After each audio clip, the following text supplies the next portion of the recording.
Hi everyone, welcome to Film Log Update number 29, covering most of the films that I watched or rewatched during July and August this year. So yes, we are back once again, ready to discuss what I've been watching, of course. Another Film Log Update video, very informal, just, laptop in front of me, going through most of the films that I've been watching over the last couple of months. And yeah, it'd be great to kind of hear your thoughts on these films once I've done with this, and as well what you've been watching over this time, and or just recently what you've been watching. And always great to discuss a variety of films in these videos without necessarily, obviously, I can't review every single film I'm watching or rewatching. So it's great to do this, and just to have a general log as well, on YouTube of what I've been doing at a particular time in regards to film. So yes. All that said, let's discuss and let's get into the video, of course.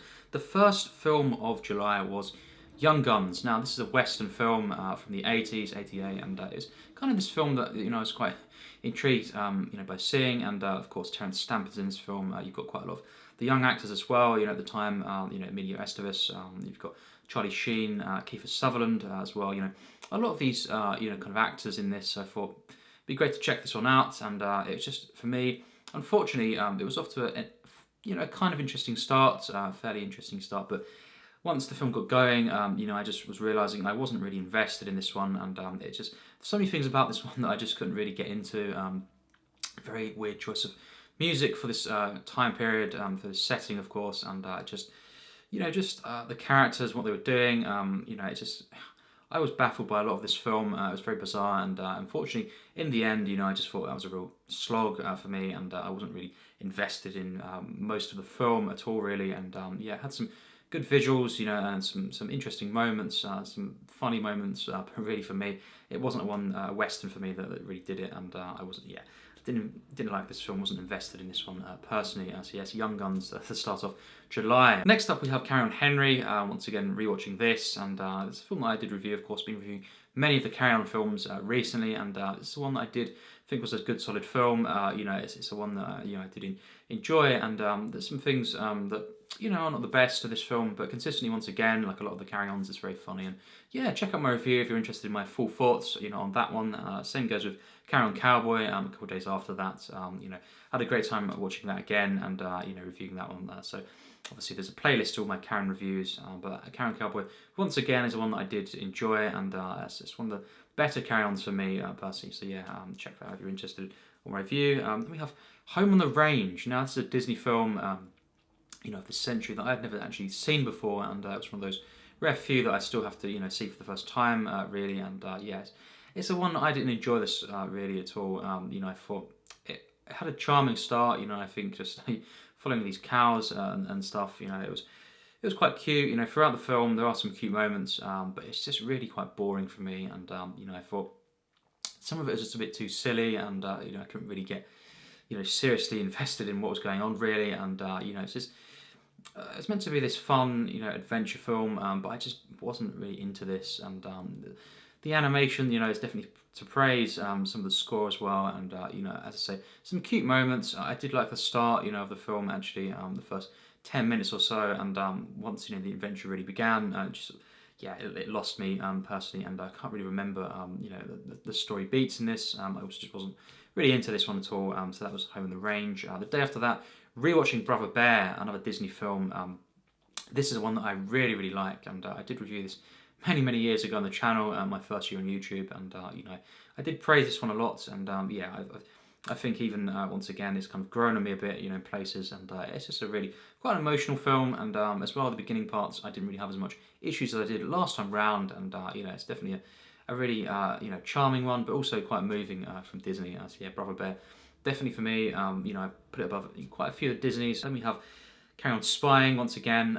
It's a great one to see again. This is a kind of parody on Bond, of course. A massive Bond fan, and so this is great to see. And I think this is definitely one of the best Carry On films for me. And it's just again rewatching it. It's kind of grown on me more this time round, and increased my rating a bit. Since the last time round. Just a real fun ride, and very, kind of small in terms of the actual cast, the regulars in this, and a very small team of characters we follow throughout most of the narrative. But that, I think, is actually one of the strengths of this film, and it does stick out, among the Carry On films as well. So yeah, check out my thoughts if you're interested in, what I would think on the film, but I have increased my rating since last year when reviewing that film. Then we have Mulan, of course, another Disney film from the Renaissance era, and this is one that I think it's not the most of an investing Disney films for me personally, but it is, an enjoyable film. You've got some really good music in there. You've got some interesting characters for sure. Eddie Murphy as well, and this is, really fun. The voice acting there, and I think the visuals, are quite, quite stunning at times, and some really good sequences. It's not one of my favourite, Disney's, but it's a good, solid film with some highlights, I guess, and seeing it again, it was nice to rewatch, and it's definitely not one of my favourites, but I do enjoy this one. And with The Midnight Meat Train with Vinnie Jones from 2008, this is a film, kind of a slasher film, quite a bizarre one, and I did enjoy the film at first, the first half of the film, but it soon kind of went off the rails, and I think just it became a bit too silly for me, and it just wasn't.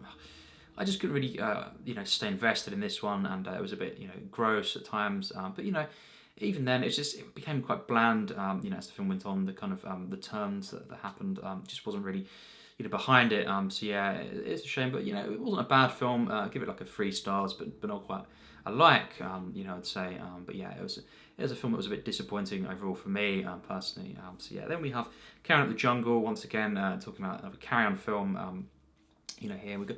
Definitely a one that is not. It has a final act, I would say, that is weaker than the rest of the film, but I did enjoy the film quite a bit until that, and I think it's definitely not one of the best carry-ons again, but it has its moments, and I think it has got some hilarious sequences at first, the first half of the film, so I do enjoy this one quite a bit, but yeah, check out my thoughts again if you my reviews if you want to see that. Then we have A Walk Among the Tombstones with Liam Neeson, of course. I love it.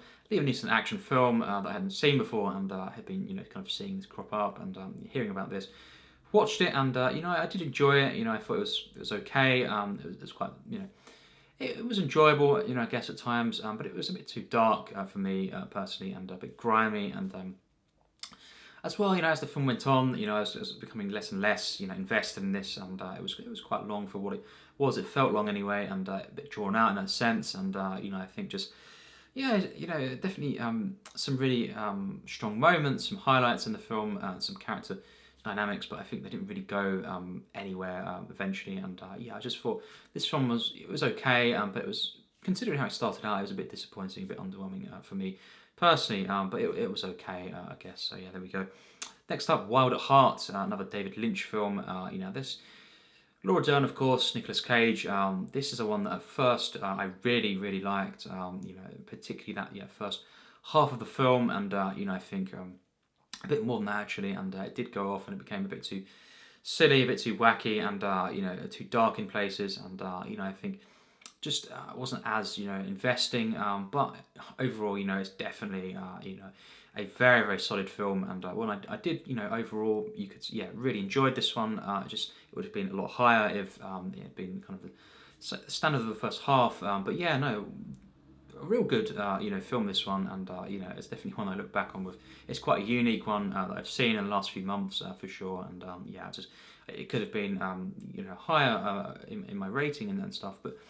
Considering that first half, but Laura Dern in this film, and Nicolas Cage, just so good, and had a quite a the ending as well. I did really like as well. So yeah, I potentially will be reviewing this one, but if I can, really, it's one that I've been debating if I'm going to be reviewing it or not, just if I've got the time for it. But for now, I did really enjoy this for a first time watch. So yes, there we go, Wild at Heart. And then we have a rewatch of In Bruges. Now this is a film, of course, Martin McDonagh, of course, Colin Farrell, Brendan Gleeson, Ray Fiennes in this film, and it's one that I saw 2 years ago for the first time, and I remember saying it was a good film, and I did enjoy it, but it was a bit too dark for me, and a bit.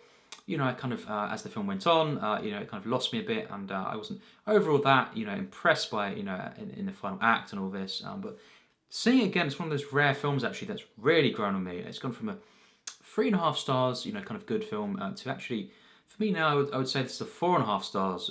So it's one that I really, really like now, and I can definitely, kind of.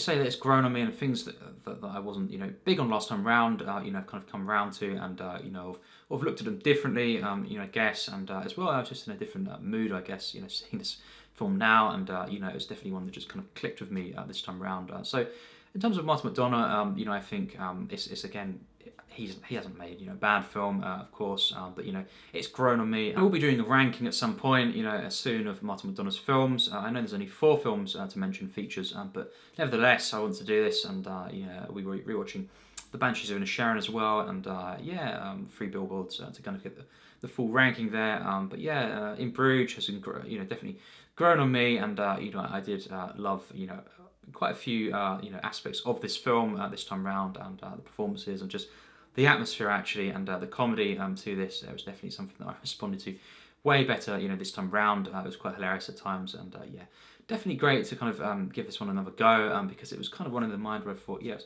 it was good. It's just not one I like as much as I thought I would, and now I do really, really like this film. Love, you know, this film at times. So yeah, In Bruges, definitely one that was, you know, it was great to kind of just give this another go and see, you know, if I would change my mind on it, because I did. So yeah, there we go. Then we have 22 Jump Street. Rewatching this again, definitely not as good as the first, you know, 21 Jump Street, but you know, this is a really enjoyable sequel, and you know, again, has grown on me a bit, and just, you know, appreciating this. You know, it could have been really so much worse, you know, as a comedy sequel, but it is a really impressive film, and you know, I love Ice Cube in this film as well. The sequences with him are absolutely hilarious, and again, the final act is never as good as the rest of the film for me, but you know, overall, it's a very funny film, and definitely a good, you know, really good at times, you know, kind of follow up to 21 Jump Street. So yes, then we have Shadows. Now this is a John Cassavetes film, and you know, I would just say straight away I didn't like this one.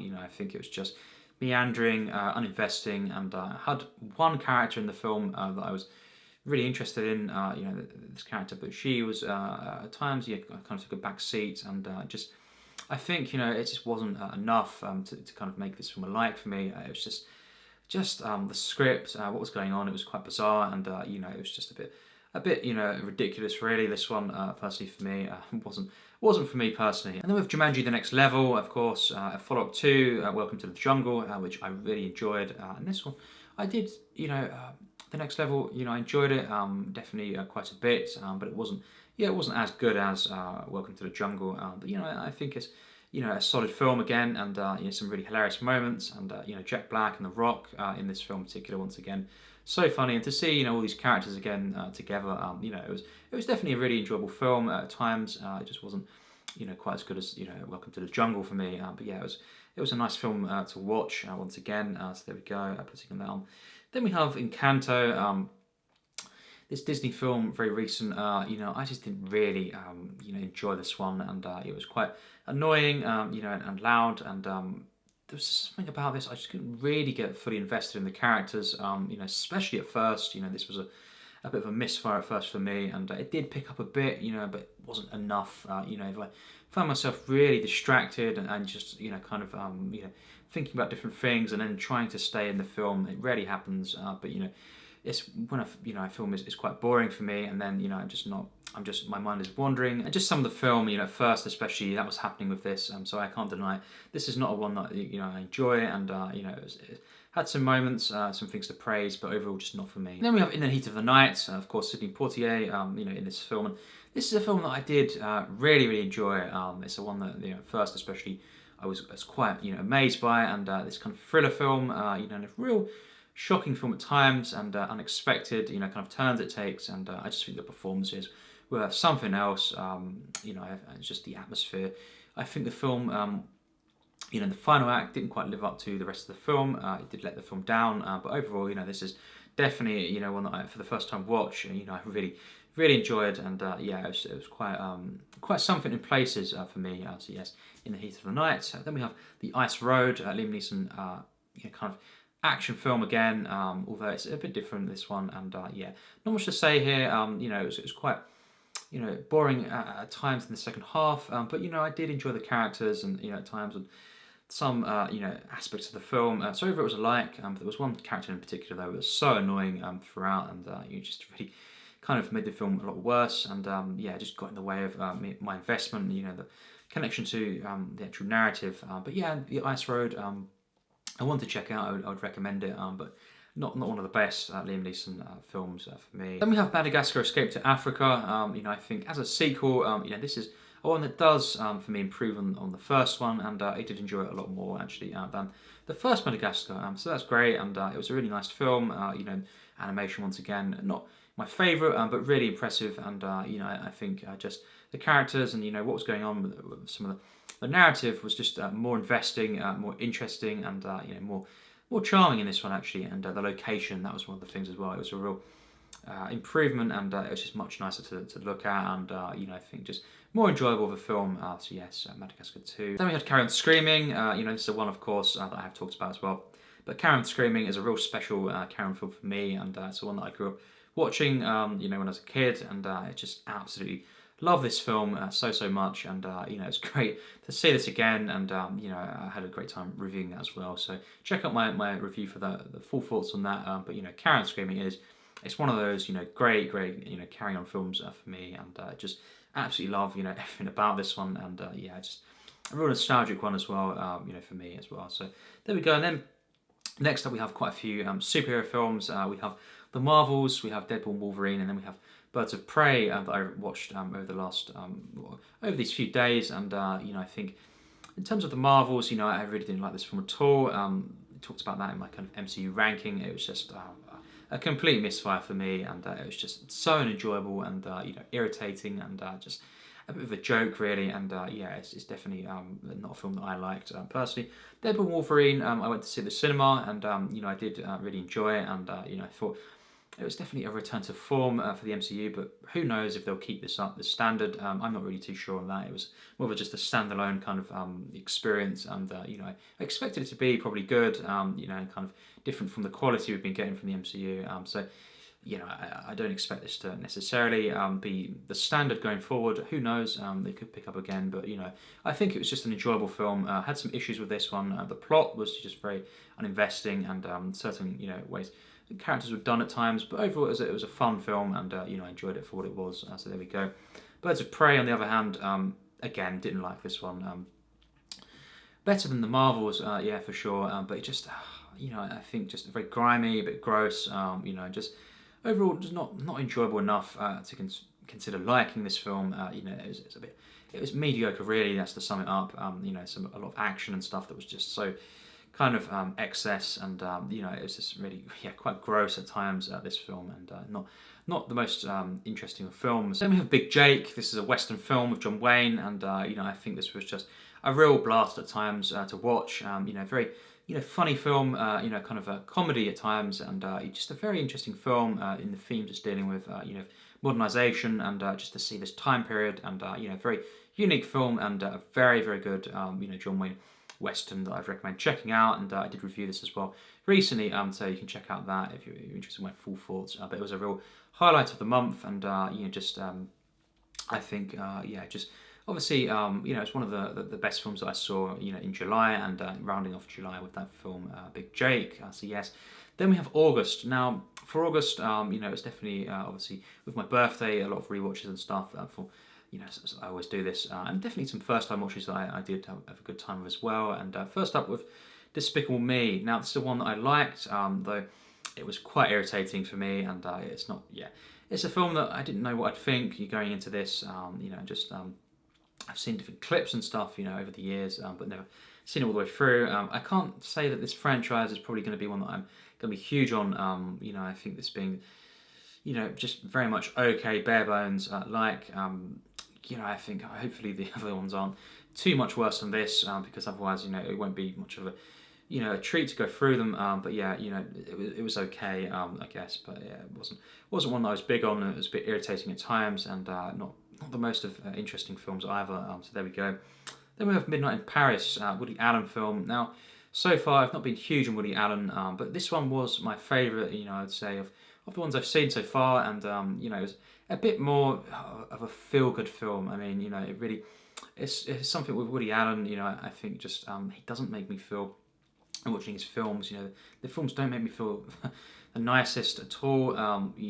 Particularly a film like Annie Hall, it was very just cynical. I found it, and just it didn't, a bit hopeless and stuff. For me personally, and I was not big on that film at all. It's obviously a loved film, but there's just those types of films, the tone, the characters, the stuff that I'm just not huge on, and it just makes me feel a bit. Yeah, it really doesn't make me feel great at all. Manhattan was a bit more, nicer, and this one, Midnight in Paris, was way better for me than from Annie Hall, and it was a bit more pleasant. Still had some issues with the film, but Owen Wilson was great in this, and it was just a bit more, of a feel-good film, a bit more romantic in that sense, and hopeful. So Midnight in Paris, not one of my favourites, but it was definitely a solid film and one that I did enjoy, quite a bit actually. And now we have a batch of Carry On films. Carry On Cleo, which I just absolutely love. Watching that again, of course. Carry On Camping, another one that I truly love and grew up watching, of course. And Carry On Teacher, one that has grown on me. That I think definitely again not one of the best Carry Ons, but in terms of the early ones before they really got the real Carry On feel going, I think. It's definitely one of the highlights and one of the standout films, of the first sort of kind of 8 or so, Carry On films, and the Carry On Teacher, really charming one, and definitely enjoyed it more than last time round. That was some of the Carry On films. I, Robot after that as well. This is a Will Smith film, but I grew up watching, quite a few times. Had it on DVD, and it's a very, solid film. This one, it's quite interesting. The ideas and just the way it's executed, it's very human in the way it's done, and it's just got some real standout, kind of action sequences, and some bizarre moments, for sure. But I did find this one once again very investing and just intriguing, and some things were revealed in the film that weren't really what I thought they would have been. But I would take this one over quite a few different modern sci-fi films. It's definitely got its moments, and I did consistently enjoy this. Will Smith, particularly as well, as really good in this film. So there we go. I, Robot, kind of hadn't seen it for many years, and great to kind of rewatch this one again. So there we go. Ministry of Ungentlemanly Warfare. Wasn't huge on this Guy Ritchie film, but I thought it was okay, and had some highlights. Just the first act of this film was way better for me personally than the rest of the film, but I did enjoy it, and I did review that one as well recently. Then we have The Equalizer 3. Now, The Equalizer 1 and 2 I did enjoy, especially the first, but The Equalizer 3 for me was way worse. I thought this was just a real disappointing film, one of the most disappointing recent films for me, just because I thought, how could it really be, how could it go wrong, that wrong? And I didn't find this to be very pleasant at all, lacking humanity in a lot of these modern films recently, and just quite horrible, really, and just no humanity, it's very different, a bit of a different character, for the main character here. Denzel was, of course, really good again, but just what was in the script here was baffling to me, and a lot of themes in this and the way they were done that were just quite tacked on, and it was just. It started off interesting, but it wasn't a film that I enjoyed personally, and that's a shame because I did enjoy the other two films, in the trilogy. A couple of westerns here: Angel and the Bad Man, another John Wayne film. I did enjoy this one, but I thought it just could have been way better for me, and considering how it started out, I thought just as it went on, I wasn't that invested in it, but it was a nice watch, and I thought it was an okay film that I would recommend seeing, and it was just the quality though of what I was watching it on was really poor. So perhaps in the future, watching this on physical media, I could get a better experience. But definitely one that I did enjoy, and some really unique aspects to this film. Another western, of course, as well was Giant that I saw, and for the first time, and rounding off the James Dean films. Now I've seen all three of them, of course, and Giant was a very interesting film. I did enjoy this one quite a bit, but it just wasn't off to the best start, and I thought. Just it took a while for me to truly get behind this, and to be kind of immersed in this world. Quite a long film as well, I guess, but I think at times some things were dragged out, yes, drawn out, but really in the end I did get quite an experience, and was glad that it was this epic. And even though I didn't love the film overall, I thought. It's definitely a good film, and it got better and better really as the film went on. Again, reviewed that film, so check that one out. Angel and the Bad Man as well. Reviewed these two westerns recently. So there we go. In the Land of Saints and Sinners. Now this is a Liam Neeson action film, kind of thriller. It's quite different to some of his action films, thrillers and stuff. I think this was quite a standout actually, and looking back on this one, it's quite a nice film at times as well, quite peaceful, and quite oddly charming, and I thought the comedy as well in this really worked, and I just enjoyed the performances of the characters, and found this to be quite a unique and standout film among these Liam Neeson kind of action thriller films. Then it was Upgrade, directed by Lee Winnell. This is the one that I did enjoy. Quite an interesting concept, and I think they just really delivered quite an interesting and kind of human film. I think as the film went on, the final act, I wasn't huge on it. The kind of stuff that happened there. The outcome was really baffling to me. But personally, I did enjoy this one consistently. I thought it was a good, solid film, and it had some real interesting moments. Quest for Fire as well. This is the one that I checked out. Unfortunately, the quality was really poor. I think on the streaming, really, really awful. Aspect ratio as well wasn't the correct one. So when I got to it, I thought, I'm just going to watch this film, and because I did, kind of plan to watch it, and it was just, unfortunately, once again, just streaming is just ridiculous, and just seeing this one, at times it's just a joke, there's like no one cares. What quality, it wasn't even to a standard that was acceptable, and it's just a real shame, because looking on images and stuff, it looks quite stunning, this film, but I will watch it again, in the future. I did enjoy this one.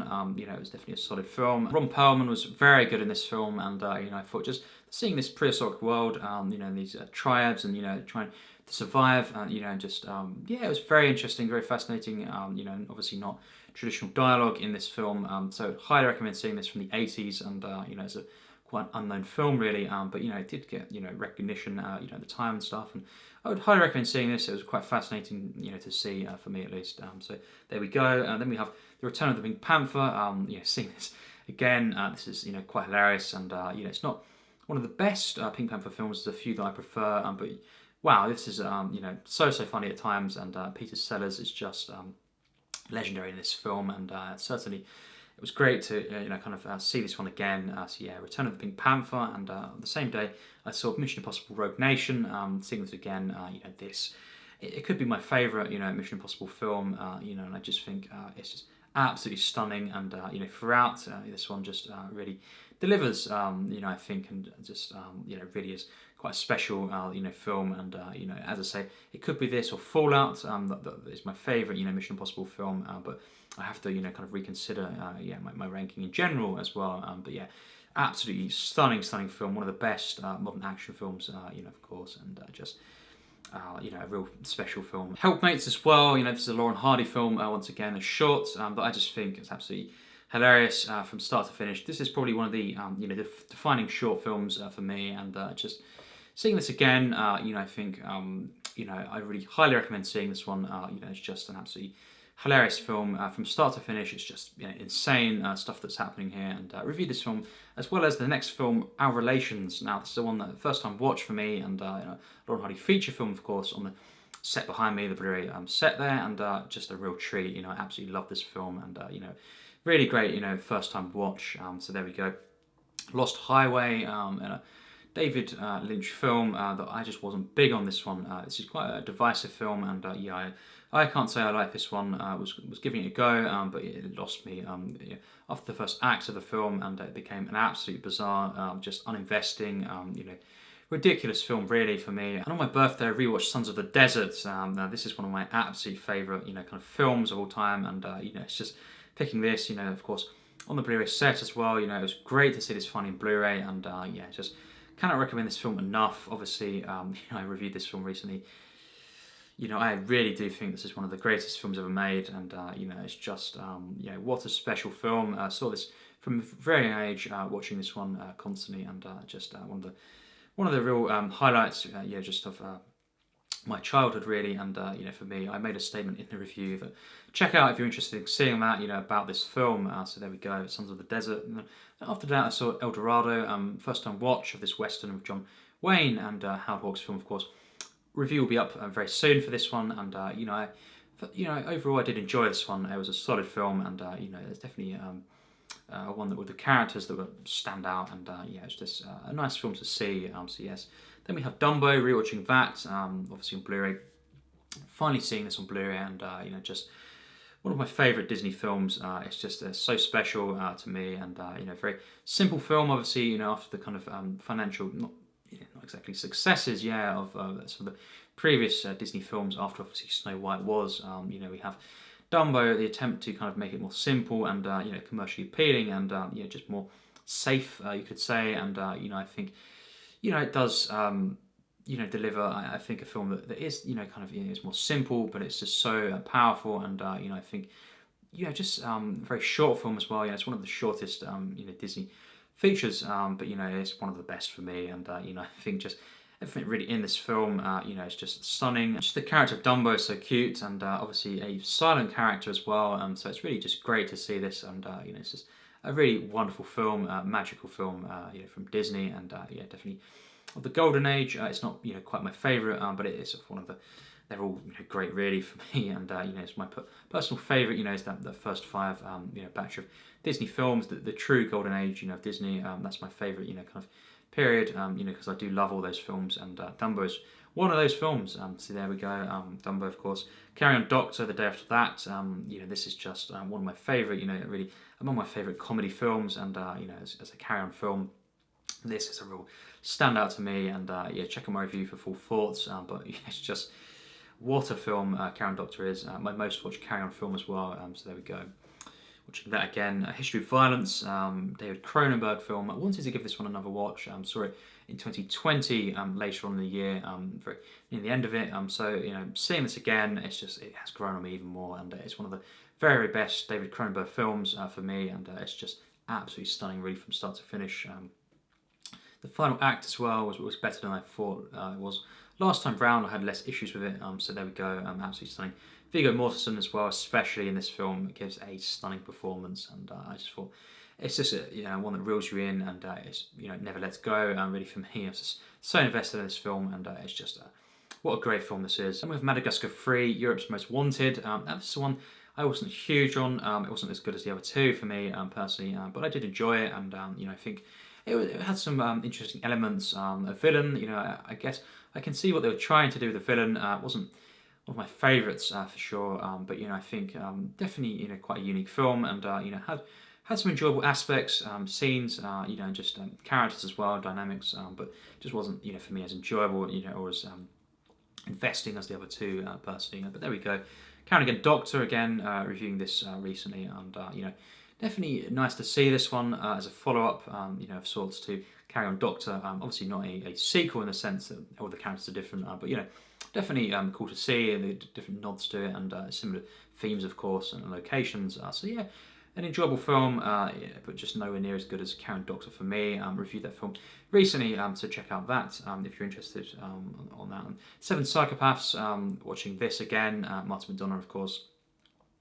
Now this one, definitely again seeing it, just really enjoyable film, and these films, Martin McDonagh films are all ones that I do really enjoy, and this is a bit more of a kind of energetic film, a bit more comedic than say in Bruges in a certain way, but it's a very different film. The tone of the comedy, so I guess in Bruges was more kind of somber and more dry sense of humour, where this is more it just feels I guess more American, and more.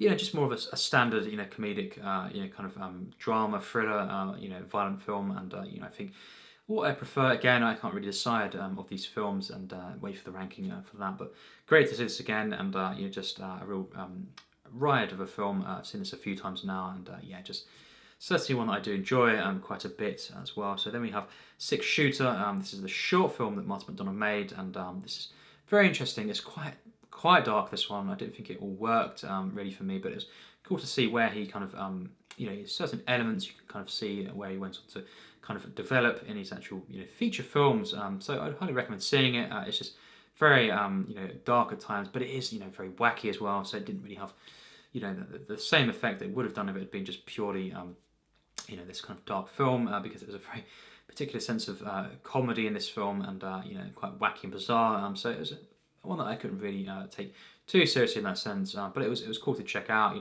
I thought it was solid, and definitely very impressive for a kind of a short film. So there we go. And Brendan Gleeson was in that as well, so it was really great to see that. And the final film to mention for the month of August was How to Train Your Dragon. Now this is one that I'd never seen, but been meaning to check out over the years, of course. And I did for the most part love this film. It's just so enjoyable, and as a DreamWorks film, this is definitely one of the best. From what I've seen, and you know, there's so many, of course, that I haven't seen. But yeah, How to Train Your Dragon. Very excited for the sequels, but you know, this one I think will probably remain my favourite, and just you know, really love this film, the charm of this, and the investment that was done to the narrative. Took a while, you know, the first 10-15 minutes was not as good as the rest of the film, but once things got going, you know, I loved this film really overall, and the animation was stunning. Some real great uses of music as well in this film, and just a real great, you know, adventure ride at times, and you know, it was really quite a magical film. So there we go. That was the final film of August to mention. And now we have the favourite first watches of the months, and for July we have to pick In the Heat of the Night. This is the one that I did really enjoy. As I say, the final act, you know, of the film let it down a bit, but didn't take away from the fact that it was my favourite first watch of July. And you know, I thought it was just the performances, especially Sidney Poitier, you know, I think was great in this film, and just so investing, you know, kind of subtly building the characters and the narrative, and just, you know, what can I say? I was just very invested in this, and it was quite powerful as well in what it was doing, and dealing with certain themes, and just very tense and you know, unnerving. So yeah, there we go. In the Heat of the Night for July, and for August it had to be Our Relations. What can I say? Just you know, a film I truly loved. Another Laurel Hardy for the first time, of course, as well, a feature film. So a real treat, and I just instantly took to this. The dual roles that they're playing in this. One of the three main ones that they've done this. Of course, Bratz was the first, you know, of that. Great shorts, of course, and one of my favourite shorts actually from them. But yeah, Our Relations, just so great, and investing, hilarious, you know, unique. A bit confusing as the film went on, you know, to kind of see who was who and stuff, what characters that they actually were playing at one point. But you know, for the most part, you know, the kind of dual roles, you know, they were playing, didn't get in the way of that, and it just was very so well explored, and very consistent, you know, as a Laurel Hardy film. So there we go. Our Relations, absolutely love that one. So July and August, that's my picks. What do you think, you know, of these films that I've mentioned in this video, and what are your favourite personal picks for, you know, your favourite first watches of, you know, July and August or September so far? And you know, what have you been watching? All this kind of stuff would be great to discuss in the comments, and you know, as many films as well as you want to talk about, we can do in the comments. You know, mention a variety of films here, and obviously not quite all of the films I've been watching. You know, rewatching over this time, but most of them, and the ones that I do want to talk about as well. So there we go, and it'll be great to discuss as always, you know, in the comments. So yeah, more content of course coming on the channel, and yeah, just loads of videos that I try to balance out now, and just different series, you know, TV as well as films, and you know, rankings as well got planned, and obviously as well Halloween coming up eventually, you know, kind of end of September. I'll start watching you know, different horror films, and reviewing them on the channel, and doing different horror related content as well. So yeah, just cramming all this stuff in, and having a great time, you know, on the channel, and you know, really can't wait to continue all the stuff. So there we go. It'd be great to discuss these films, as I say, you know, in this video that I've mentioned, and what have you been watching. It'd be a pleasure as always to discuss in the comments. So yes, as always, take care, and thanks for watching.